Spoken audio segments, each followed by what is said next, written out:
بادشاہ کو کوئی بدماش آ کے دھمکی لگائے اور اسے کہے کہ میں تیرے بندے چک لینے میں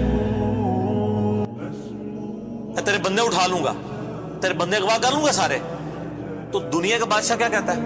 میں تکنا ایسی دی تیسی تیری جرت، یہی کہتا نا، کیونکہ وہ یہ خیال کرتا ہے کہ میری بادشاہی اسٹیک پہ لگ رہی ہے کہ میرے بندے اٹھائے گا، وہ یہ سمجھتا ہے۔ لیکن اللہ کے کیس میں ایسا نہیں ہوا، جو کائنات کا بادشاہ، جب شیطان نے یہ دھمکی لگائی نا انسان کے حوالے سے کہ یا اللہ میں تیرے سارے بندے اغوا کر لوں گا، چند ایک لوگ ہی تیرے ساتھ ہوں گے، اور اللہ تعالیٰ سورہ سبا میں کہہ رہا ہے کہ اس نے اپنی بات پوری بھی کر دکھائی ہے، تو اس کے مقابلے پہ اللہ نے یہ نہیں کہا کہ میں تکنا ہوا کس طرح تو کرنا ہے ایسی دی تیسی تیری، نہیں، کیونکہ اللہ تو بے پرواہ ہے، اس نے اپنے نبی بھیجے ہیں، کتابیں بھیجی ہیں، اور کیا کرے وہ؟ اس سے بڑا کیا کام کرے؟ کتابیں بھیج دی، پیغمبر بھیج دیے، حق کا حق ہونا، باطل کا باطل ہونا بتا دیا۔ لا اکراہ فی الدین، دین قبول کرنے کے معاملے میں کسی پہ جبر نہیں۔ قد تبین الرشد من الغی، بے شک ہدایت گمراہی سے الگ ہو چکی ہے۔ انا ہدیناہ السبیل، ہم نے راستہ دکھا دیا ہے، اما شاکر و اما کفورا، چاہے تو شکر گزاری کی روش اختیار کرو، خانہ شکری کی، لیکن آخرت میں نہیں چھوڑوں گا جس نے نہ شکری کی، یہ ذہن میں رکھنا۔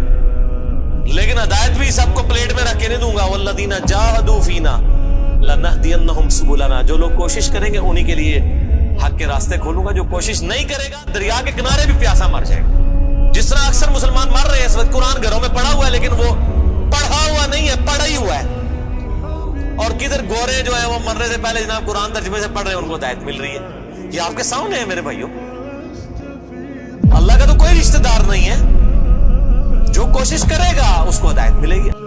اسی سمجھ نہ ساڑھی کو رشتہ داری ہے اللہ نال، یہودیوں کا بھی یہی عقیدہ تھا نا، اسی لیے سورہ بقرہ کے جو 9 رکوع ہیں وہ پورا یہودیوں کے اوپر مقدمہ ہے، اور 7 یونیورسل ٹروتھ آئے ہیں کہ تم سے بھی پہلے ایک لاڈلی امت تھی، 3 کتابیں اس میں آئی، سینکڑوں پیغمبر آئے، اس کے باوجود جب انہوں نے روگردانی کی اٹھا کے اللہ نے پرے مارا، ضربت علیہم الذلہ والمسکنہ، آج تک ذلت اور مسکنت ان کے اوپر مسلط، تم کیا شے ہو؟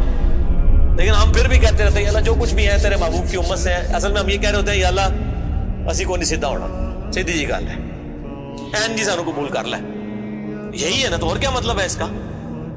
میں کہتا ہوں اگر دنیا میں مورل لاز ایکٹیو ہوتے فوراً اسی وقت سر کے اوپر جوتی پڑتی کہ محبوب صلی اللہ علیہ وسلم کا نام لیتے ہو اور کرتوت نہیں اپنے دیکھتے۔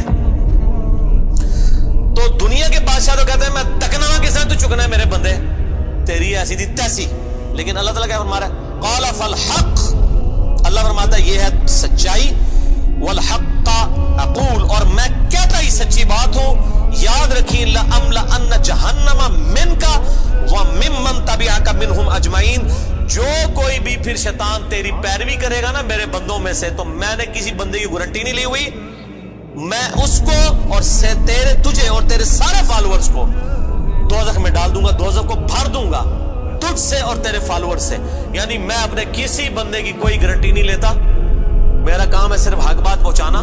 پیغمبروں کو بھی یہ کہا گیا وما علینا الا البلاغ المبین۔ اب جان بوجھ کے جو گمراہ ہوگا تو اللہ فرماتا ہے تجھے بھی اور تیرے فالوورز کو اٹھا کے دوزخ میں پھینک دوں۔ اور قرآن حکیم کی سخت ترین آیت میں اکثر کوٹ کرتا ہوں، سورۃ الاعراف آیت نمبر 179، وَلَقَدْ ذَرَأْنَا لِجَهَنَّمَ كَثِيرًا مِنَ الْجِنِّ وَالْإِنسِ، اور بے شک ہم نے کثرت کے ساتھ جن اور انسان پیدا ہی دوزخ کے لیے کیے۔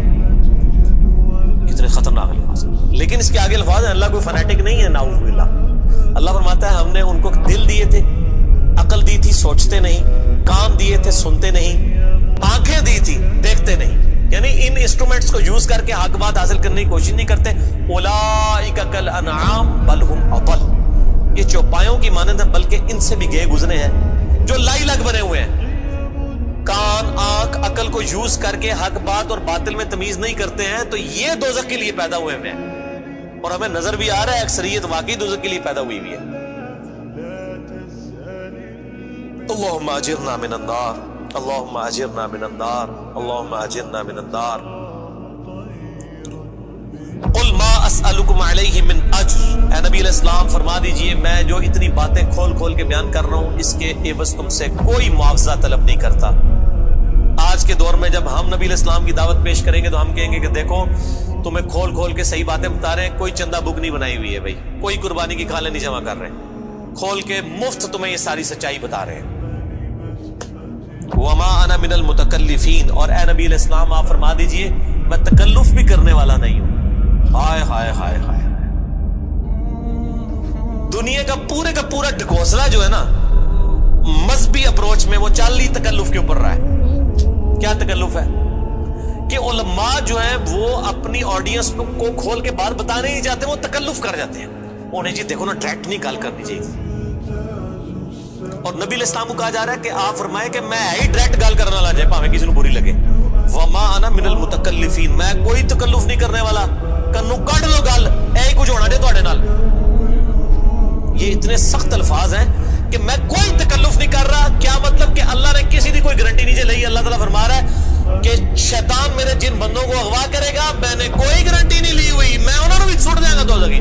ایسی تھی تیسی تہاڈی, کسی بھلے کیس نہ رہنا, کوئی تکلف نہیں ہے. نبی علیہ السلام کھل ڈول کے ان کو بات کرتے ہیں.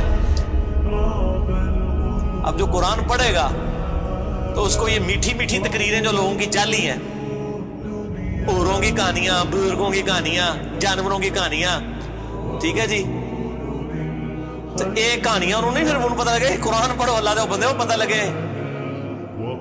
صحیح بخاری میں حدیث ہے, نبی علیہ السلام ایک چوراہے سے گزر رہے تھے, کچھ صحابہ کرام آپس میں ہنسی مذاق کر رہے تھے. آپ نے ان کے ہنسنے کی آواز سنی. یہ بخاری شریف ہے, یہ سٹوری شریف نہیں ہے. آپ کھڑے ہو گئے اور آپ نے فرمایا اللہ کی قسم جو کچھ میں جانتا ہوں نا, اگر تم جانتے ہوتے تو تم زیادہ رویا کرتے, کم ہنسا کرتے. کہ آخرت میں کتنی سختی ہونے والی. لیکن ٹی وی کے اوپر, سوشل میڈیا کے اوپر ایسے وائزین کے کلپ دیکھو نا جی, اے بھی تے ہے کتنا سونا بولتے ہیں ماشاءاللہ, لگتا ہے ہونی جنرل ہی پہنچنے لگا, پتہ لگ جائے گا اتنی بھی جنرل لبنی ہے دونوں. اور مولا علی علیہ السلام کا قول ہے کہ انسان سویا ہوا ہے, جیسے ہی مرے گا جاگ جائے گا. اوہ یہ کیا ہو گیا, یہ او ہو جانی ہے. لیکن اس ٹائم او کا کوئی فائدہ نہیں. وہ میرا مسئلہ نمبر 196 آپ سن لیں, کاش میں دنیا میں واپس جا سکتا. اس وقت انسان کہے گا یا اللہ مجھے دنیا میں دوبارہ واپس بھیج دے, میں پہلے جا کے سوشل میڈیا تو ہے ویڈیو ڈیلیٹ کروں گا. ایڈی میٹھی میٹھی ویڈیوز نے, جھوٹیاں سٹوریاں. اور نبی علیہ السلام سے زیادہ کوئی خوش اخلاق نہیں ہے. اگر یہ اخلاقیات اس چیز کا نام ہو کہ آپ نے لوگوں کو جھوٹی سٹوریاں سنانی ہیں, ان کو لپیٹ لپاٹ کے جو ہے وہ پردے میں رکھ کے باتیں کرنی ہے, کھول کے بات نہیں بتانی. نبی علیہ السلام کو کہا جا رہا ہے آپ فرما دیجئے میں کوئی چندہ نہیں تم سے وصول کرتا, اور نہ میں کوئی تکلف کرنے والا ہوں. میں نے بالکل کھل ڈل کے بات کر دی ہے. اللہ نے کسی کی کوئی گارنٹی نہیں اٹھائی ہوئی. جو پیروی کرے گا اس کے احکامات کی اس کو جنت ملے گی, اور جو شیطان کے ہتھے چڑھے گا اللہ نے کوئی نہیں کہنا کہ میرے بندے نہیں چھاڑ دے, نہیں, جائے دوزخ میں جانا ہے. ان ہوا الا ذکر للعالمین, یہ قرآن تو نہیں ہے مگر نصیحت تمام جہان والوں کے لیے. اس قرآن کے ذریعے میں ڈر سنا رہا ہوں. فذکر بالقرآن من یخاف وعید, نبی علیہ السلام قرآن کے ذریعے تبلیغ کر دیجئے, ڈر سنا دیجئے جو بھی اللہ کی دھمکی سے ڈرتا ہے. وَلَا تَعْلَمُنَّ نَبَأَهُ بَعْدَ حِينٍ, ان قریب مرنے کے بعد کچھ عرصے کے بعد تمہیں خود ہی پتہ چل جائے گا جو کچھ میں کہہ رہا تھا یہ کچھ ہو جائے گا. وہی جو میں نے کہا نا کہ مر کے انسان کو پتہ چل جائے گا سب کچھ. وہ کہتے ہیں جی وہ کوئی نہیں جی, آگے جا کے پتہ لگ جائے گا کون ٹھیک ہے کون غلط ہے. میں کہتا آگے جا کے پتہ نہیں لگا, لگ پتہ جائے گا.